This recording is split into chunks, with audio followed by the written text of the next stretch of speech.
This is Straight Up out of Brooklyn. I'm Stella Winston. Straight Up can be found on the YouTube site Straight Up Stella O. My guest today is artist Magaly. Magaly is a singer.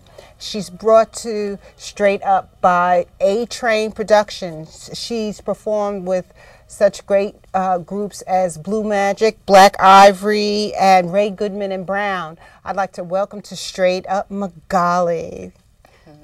Thanks for coming and performing. Thanks for having me, Stella. Yes, yeah, and beautiful. I love your jewelry. You are just so fabulous. Thank you. I love fabulousness. Thank you. Very, very pretty. Now, you performed 2 songs, okay? And the two songs that you perform are Stories Untold and Where Did Our Love Go? Did you write them yourselves? Well, rather interesting. I do take the time to write. I have songs that I write and I enjoy writing, but by chance, both of those songs were a collaboration. Stories Untold was a collaboration between Mr. A.B. Peterson and myself, who is the president of A-Train Productions, and the other writer I collaborated with, her name is Kizzy Norris. She's from Florida, and you know, we worked pretty well. You know, we saw eye to eye on something that we wanted to actually connect with the audience. So, you know, I'm glad you enjoyed it. Yeah, I did. Now, how long have you been singing? I mean, writing and singing, they go together, but is singing your first love, your real passion, or is writing involved with that? How does that work? How long have you been singing? Well, singing was my first passion. Honestly, I was inspired to sing through my family. My grandfather was a musician, and he was a great sax player. I mean, he could, like, basically read music, and he performed in the Latin American community with Tito Puente, Celia Cruz, who's known as the Queen of Salsa. But that was my inspiration. I started out singing.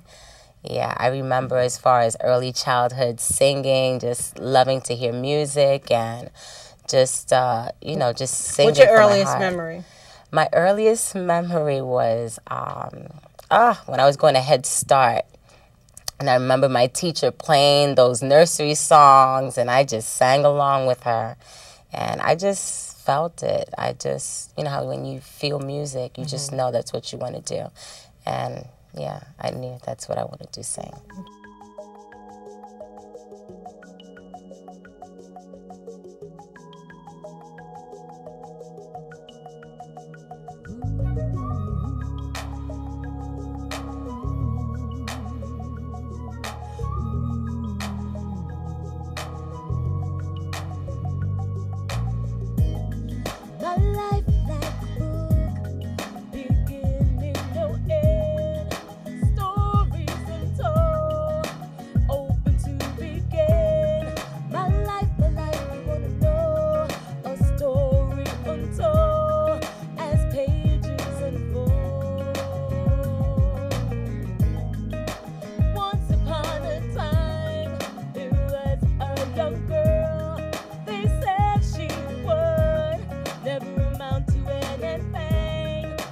Remembered one thing Grandma always said: be a seed and grow.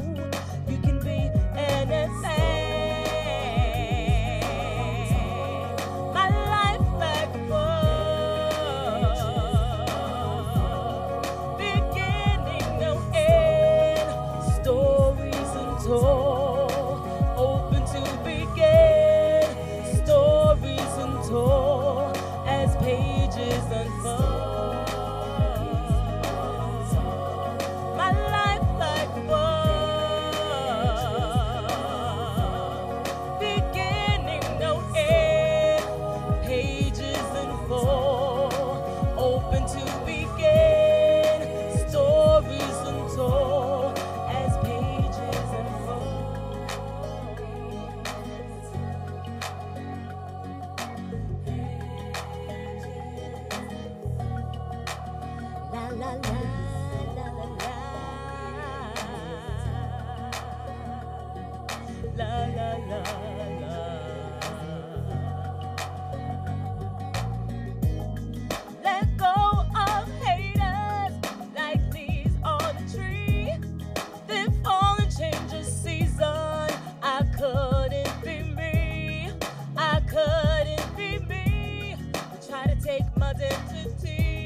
Okay. Now, A-Train Productions, that you are brought here through A-Train Productions. What has that been for you to be affiliated and working with A-Train Productions? Well, great experience. Because when I first started out, I was a freelancer. Like most artists, you try to get exposure and get out there to be seen.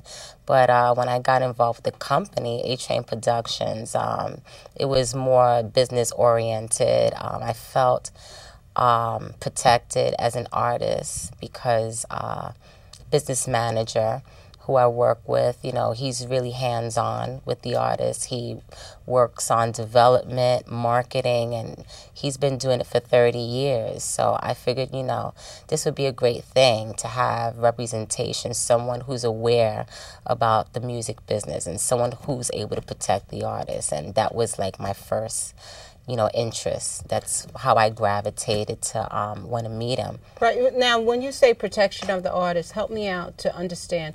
What are the things that an artist should look out for where they need to be protected by something like A-Train Productions? Like, give me an example so I understand. Yeah, because most of the times you get misrepresented and you're not aware about what the music business is about. Like, for instance, example, if you're recording and you're very creative and you want to share your music with other people, or even write with someone, working with a producer, often at times artists, they do recordings and they're not protected. It gets solicited out there. Sometimes your voice is used. I don't know if you remember the case with Milli Vanilli, not to talk about other artists, right. But when that came up, it was a big shock to the music world, because you always think that you're hearing these artists' voice, and sometimes other voices get used so and misrepresented, image. Okay. So, that does happen, and that's why it's good to have someone who knows about the business. Because, you're just so caught up into your own craft and talent, and that should be your main focus. So you can concentrate on the creative. Exactly. And they can concentrate on the legal and the business aspects of being an artist. Of being an artist, yeah. Okay, and there has to be a level of trust. Now, you opened for Ray Goodman and Brown, Black Ivory, and Blue Magic. Anyone else? Yeah. Those are big ones, by the way. They're tremendous. Yes, they are big ones, and I was blessed to be able to open up for them. But yes, I also opened up for Alexander O'Neal, and that was a concert that he did at BB King's, and it was a great experience because he was like one of my favorites. So that was like a very big deal for me. Yeah. So there are artists that like you. Do you ever like lose your speech and lose your composure like when you meet them now? So he was one of them. Okay. He was one of them. He was very humble. I loved his spirit, and he just made people happy in that room. Okay. So you felt comfortable. Yeah. Okay. Yeah. Okay. Now, you have an album out already, and you're working on a second one. Say a little bit about the first and more about the second. Yes, please. Wow. I Found Love was the first one, and it was hard in the beginning because I was still trying to find myself as a singer. I knew I loved doing R&B, soul music. But my passion was to sing ballads. This I didn't know. And Peterson headed me in that direction. He wanted to fulfill what I wanted to do. So the creativity wasn't taken away. So what I enjoyed most about doing I Found Love was that it was mostly focused on love songs, because I have a heart for love songs. you know what they do to you. So you're a true romantic. Now the two songs that you perform here on Straight Up, Stories Untold and Where Did Our Love Go, are they on the second album or on the first one? Second album. Okay, so let's stick a little bit with Stories Untold. You collaborated with Mr. Peterson on this one, and this is, of course, a love song. Stories Untold is like an inspirational song. An inspirational song. Yeah. And how long did it take to write that with Mr. Peterson? Actually, it was one day of just sitting, and it just came out. It was just unbelievable. You know, we just like went away with it, and I loved the whole concept of the song. I thought it was a good song, and I feel that everybody has a story to tell. So you get together and you write the words and the melody also? Does that come along with it? Actually, I had a melody, but I didn't focus on the melody so much because sometimes, you know, it's hard to write to a melody. You don't want to confine yourself just to the music.